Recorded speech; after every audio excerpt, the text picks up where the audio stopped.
تو پھر قبر سے باہر آئے، پھر ایک چھوٹا سا لاشا جس کا سر نہیں تھا، صرف سینہ ملا تھا، اپنے بھائی علی اصغر کا لاشا لے کے قبر میں اترے، اپنے بابا کی وصیت کے مطابق اپنے بھائی علی اصغر کا وہ پامال شدہ لاشا اپنے بابا کے سینے پہ رکھ کے سجاد رو کے کہتے ہیں بابا مجھے بس اتنا ہی لاشا ملا ہے۔ اس لیے علماء کہتے ہیں حسین کو اتنا پیار تھا علی اصغر سے کہ آج بھی بابا کے سینے پہ علی اصغر آرام کر رہے ہیں۔ دفن ہو گئے،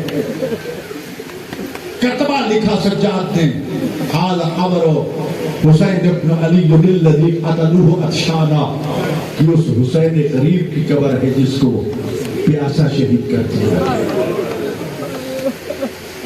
قافلہ کوفہ اور شام چلا گیا۔ بس چند کلمے عرض کرنے عزیزان گرامی، آج کے دن کربلا میں جب یہ قافلہ وارد ہوتا ہے نا، ابھی بھی آپ سن رہے تھے، زینب نے سجاد کا ہاتھ پکڑ کے آئی اپنے بھائی کی قبر پہ، سجاد کا ہاتھ بھائی کی قبر پہ رکھ کے رو کے کہا بھیا اٹھ اپنی امانت سنبھال لے، میں تیرے سجاد کو شام و کوفہ کے بازاروں اور درباروں سے بچا کے لے آئی۔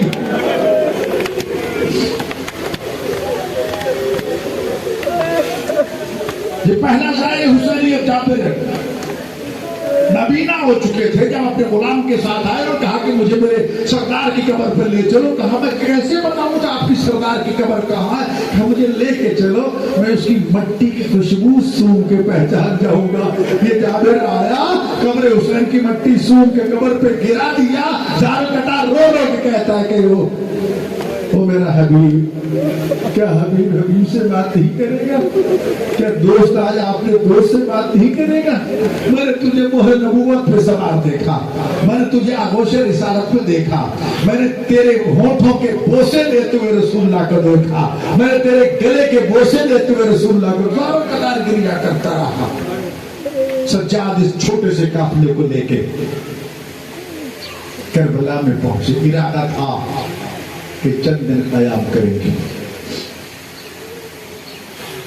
3 دن گزرے، یا چوتھے دن سجاد روتے ہوئے آئے اپنی پھوپھی اماں کے پاس، اماں چلو مدینہ چلے، اگر چند دن میں اور رہ گیا نا تو یہ شام سے چند بیویاں بچا کے لایا ہوں نا بچے، ان میں سے کوئی بھی مدینہ زندہ نہیں پہنچے گا۔ حکم دے دیا بیویوں کو واہنوں پر سوار کیا جائے۔ حضرت اور ساری بیویاں جب سوار ہو گئی نا تو ایک مرتبہ سجاد رو کے کہتے اماں ذرا دیکھ لو کوئی قافلے کا ساتھی رہ نہ جائے۔ زینب نے حضرت اور جب دیکھا نا تو ایک مرتبہ رو کے کہا بیٹا حسین کے گھر کی رونق، حسین کی ملکہ جناب رباب مجھے نظر نہیں آ رہی۔ حسین کے سجاد نے پتھر کی طرف دیکھا، قبر حسین پہ ایک برقع پوش بیوی جو ہے بیٹھی رو رہی ہے۔ سجاد نے قافلہ چھوڑا، بابا کی قبر پہ پہنچے، جا کے ماں کو سلام کیا، ماں قیدی بیٹے کا سلام ہو۔ حضرت سجاد نے سلام کیا، ماں نے آگے بڑھ کے سجاد کے کڑیوں والے ہاتھوں پہ بوسہ دے کے کہا بیٹا سجاد کیوں آئے ہو؟ بس حضرت یہ پوچھنا تھا۔ سجاد کہتے ہیں اماں ہم مدینہ جا رہے ہیں، مدینہ جانے کے بارے میں کیا خیال ہے؟ تو رباب رو کے کہتی ہے بیٹا مدینہ جائے مدینہ والیاں، میرا مدینہ میں کیا ہے؟ میری سکینہ شام میں رہ گئی، میرا علی اصغر کربلا میں، مجھے قبر علی اصغر پہ بیٹھے رہنے دو۔ آج بھی ہمیں سے یہ غریب کا جنازہ اٹھاتے ہیں کیونکہ اس غریب کا جنازہ اٹھانے والا کوئی نہیں تھا، اس کی لاش سالم نہیں تھی، دنیا کو بتانا چاہتے ہیں کہ جس کے بیٹے نے پامال شدہ لاش کو ٹکڑوں کو اٹھا کے گٹھڑی باندھ کے قبر میں اتارا تھا، آج حسرت کا اظہار کرتے ہوئے اس کی شبیہ جنازہ کو کندھا دے کے سجاد کو اور بطول کو یہ پرسہ دیتے ہیں، کاش ہم کربلا میں ہوتے تھے، حسین کا جنازہ اٹھاتے، واہ حسینہ